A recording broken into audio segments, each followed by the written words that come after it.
Hello, and welcome to Making Sense of It. This program is for you from the Glasser Institute for Choice Theory. And today's topic is going to be on a book that Dr. Glasser and Mrs. Glasser wrote together entitled, What is This Thing Called Love? And it's a small book. And I have asked 6 people to be a part of a panel group discussion. Sharon Carter Jackson, Sue Tomaszewski, Mary Lowenbaugh, Alice Lavey, Wendell Walker, and James Sodar to give some input on what is this thing called love, and then to look at how this came after the writing of the book, but then to look at how the disconnecting habits and the connecting habits, the disconnecting habits tear apart relationships, whereas the connecting habits bring them together and make them one and whole. And so it was at a teacher council meeting that Dr. Glasser was there. And after the meeting, this woman came up to him and was asking him about what is this thing called love? And how do you know when you're in love? She had been in a few different relationships, and the current one she was with, they would talk marriage, but when it came right down to it, he was non-committal, but then she began to realize, I'm glad he's non-committal because I'm non-committal also. And was just wondering, how do you know? How can you know those kind of things? And so I want to open it up to our panel today and to see just what are your thoughts on what does it take, what is love, and what does it take to keep it together?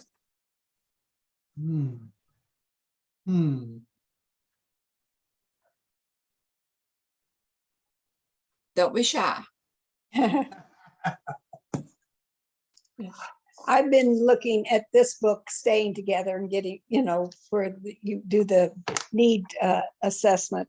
And he was saying that for any relationship to really begin to build was you need to have fun as well as the sexual attraction. And with fun and enjoyment, much more than power, you would had a much better chance of building a good relationship. Yeah. And so that feeds into what you're saying, this thing in love. I think, people need to enjoy each other and being together as friends before there can be true love. And so Sharon, I'm really glad you brought up the needs in a sense. I'm sorry, Mona. Yeah. Because I think, like the average public believes that when you're in a marriage, if people are complementary to each other, it's like you're good at this and you like this, but the other person likes that'll create more of a balance and a whole picture. And I think Dr. Glasser's work helped us to see if one of the partners has a high love and belonging need and the other partner has a high freedom need, that you're actually in trouble.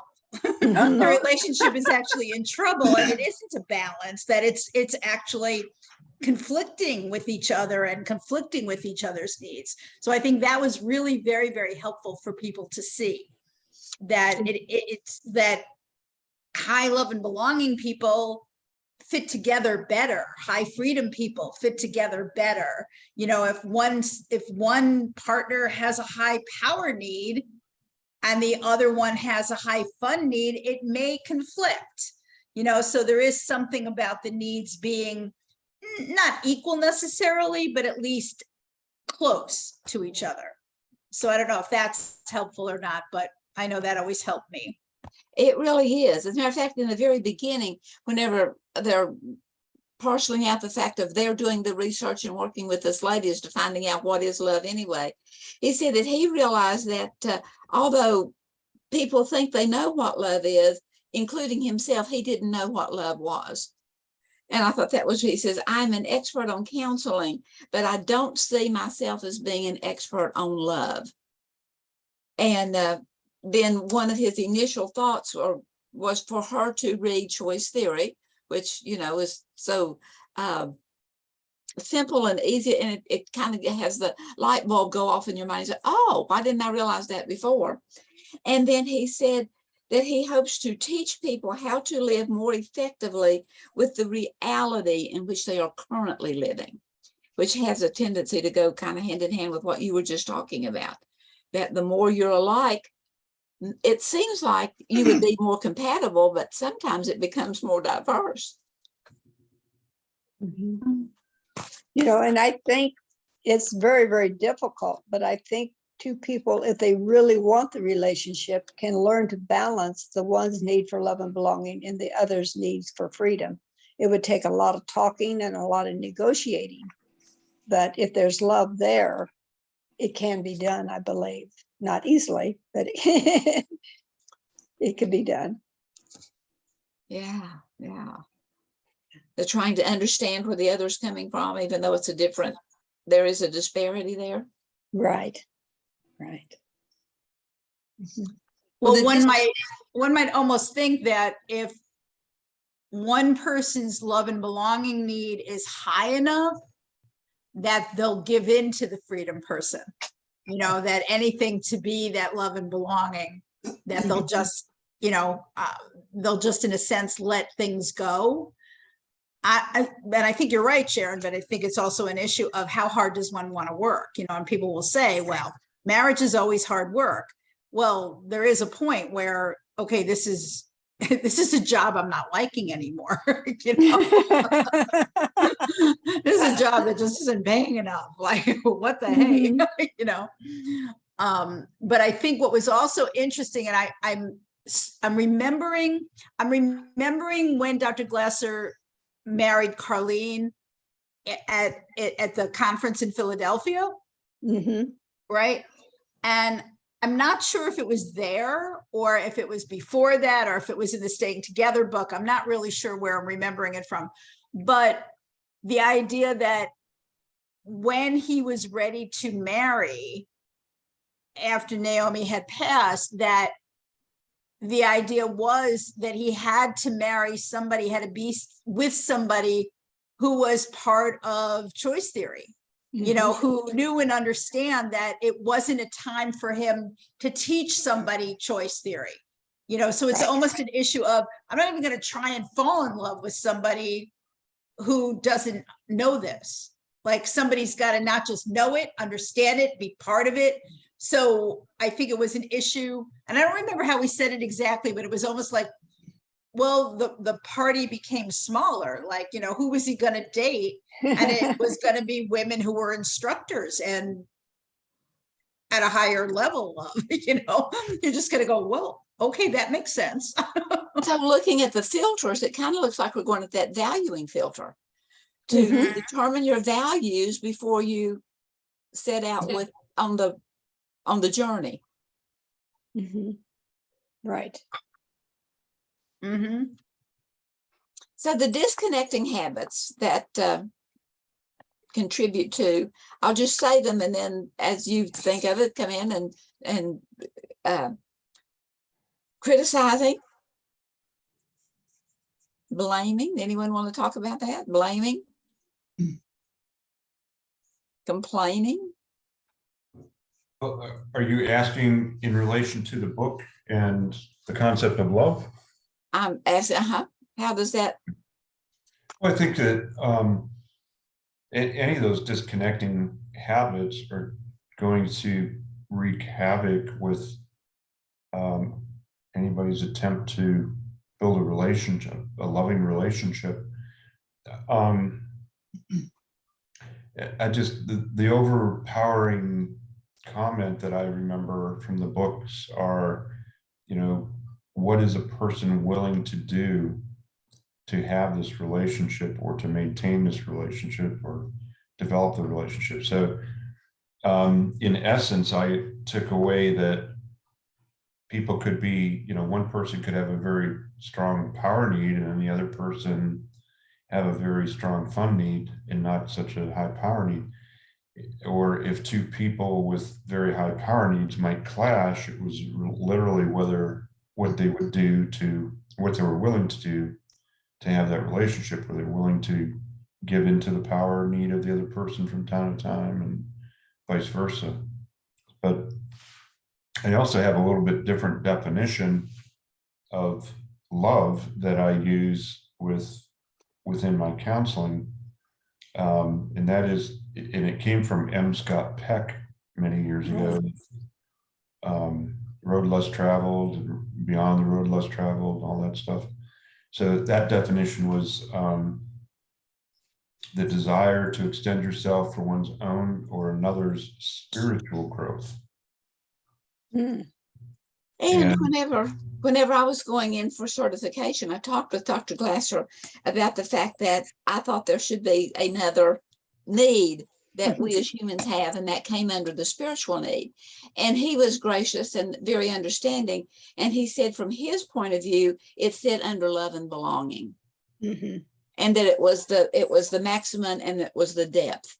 And I could see that. Mhm. That if you didn't choose to love, it was going to the depth of the not loving and belonging. Whereas, you know, as you're looking at the fact that it's just all encompassing. I had one conversation with him, and it was pretty brief, but I remember him commenting about it being a behavior. You know, it was a long time ago, so I'm not going to say that that was his total or complete opinion or anything like that, but I do remember coming away thinking about that remark as him considering spirituality as a behavior. And but even in that, yeah, I think that it definitely falls under the love and belonging. But if we consider it a behavior, then it's still got to meet all of those needs, right? Sure. For yourself and for the other person. So if you're extending yourself for the other person's spiritual growth, then it has to be in whatever that's behavior is for spiritual growth. It has to meet the fun, power, love and belonging, and freedom needs. And then the 7 connecting habits includes respecting.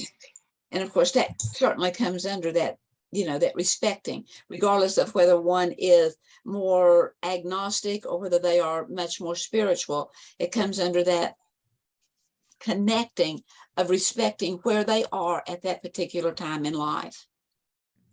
Because back to the original thing that I had here in the very beginning of the book is that teaching people how to live more effectively with the reality they currently live in. Mhm. I like that. And it is a bit, how are you going to behave in that current reality that you're living in? Is it going to be connecting or disconnecting? And it's up to us. We have that power to choose, but it definitely is a behavior. And we have a friend that would say that he always thought behavior meant stop, because that's, his mom would say, oh, behave yourself, behave. And now whatever you are doing, quit doing it. But as we realize that we do have those behaviors, and it is a total behavior. Everything we do, it includes those 4 elements of the thoughts, the actions, the physiology, and the emotions. After I Take learned, those motions to the disconnecting or to the connecting. after I learned choice theory, every time, and there were plenty of people, it's like you're leaving or you're going somewhere or you're whatever on a trip or you're whatever. They say, now behave yourself. They'd always say, and then they would say, are you behaving yourself? And I would say, I'm behaving. Because that's your behavior, huh? Right. So Okay. I will. I'll behave myself. Right. I heard someone good- explain that one time by saying when we tell a child to be good or to behave, we're asking them to meet our quality world picture. Ah, yeah. Acting. Exactly, what in a we way define. you should, yeah. Mhm. That's a good description, huh? Yeah, that's a good point. And maybe as we begin to watch their life and to see if we've been a good role model, they may follow it Mhm. and actually behave. Behave yourself. And I always answer, that's no fun. Got to have a little bit. Does anybody remember Leo Buscaglia? Yeah. Did you ever read his book on love? Mm-mm. Yeah, he had a book called Love, titled Love, and he used to teach a class at Berkeley. I think, if I'm recalling correctly, it was at Berkeley, and the commentary was that they always had a waiting list for people to take that class. Huh. And it has always occurred to me that, and just recently I started contacting people on a list that was shared with me who have taught at university. And I thought that Wendell had shared with me years ago that a woman who was teaching at the NC State was actually teaching a semester-long class on choice theory. And that may be the case. But I had, of course, I think she's passed now. But other people that I've spoken with are only teaching the class on, well, when they're teaching a class, they're only presenting part of choice theory or talking about choice theory in a little section of the class. Or if the textbook presents about Glasser and choice theory, they'll talk about it there. But it's always been amazing to me that somebody was able to offer an entire semester-long class on love. And I often wonder if we could do that with each of the basic needs. You know, I Well, mean, sure, because I mean, it's a depth that never ends, because the need for one person doesn't, I mean, it's the same type of need as in filling an empty belly, but it's not fulfilled in exactly the same way. right. So it's kind of like whenever I see clients in counseling, I'm helping them to redefine those basic needs and look for a more sophisticated or higher level, or at least a different type of fun or freedom. And usually, if they're defined, even if in an older couple, if they're defined in a somewhat immature way, that's a big stumbling block for people with regard to love.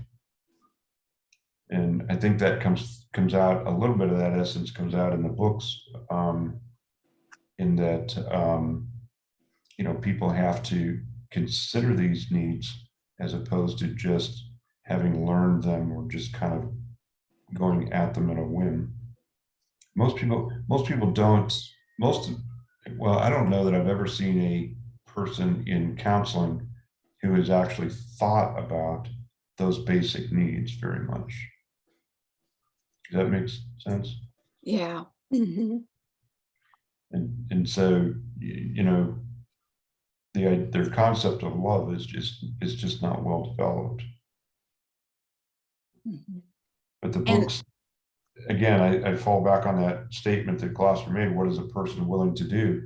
And when a person is willing to make an effort to be in a relationship, I think that in and of itself is an act of love and an encouragement of a person's spiritual self or spirit. Absolutely. Mm-hmm. And Pete's pathogram is so powerful to me, because not only does it gauge the strength of the person's need in all of the 5 areas, but it also gauges the person's enjoyment of the fulfillment of the need. Mm-hmm. And when we can begin to realize that I have this need, but it's not being fulfilled, and therefore that may be spilling out in me to use the disconnecting habits. Mm-hmm. As I've mentioned before, you know, there's many times that I would look at a situation and I'd say, well, this is a deal, but does it have to be a deal breaker?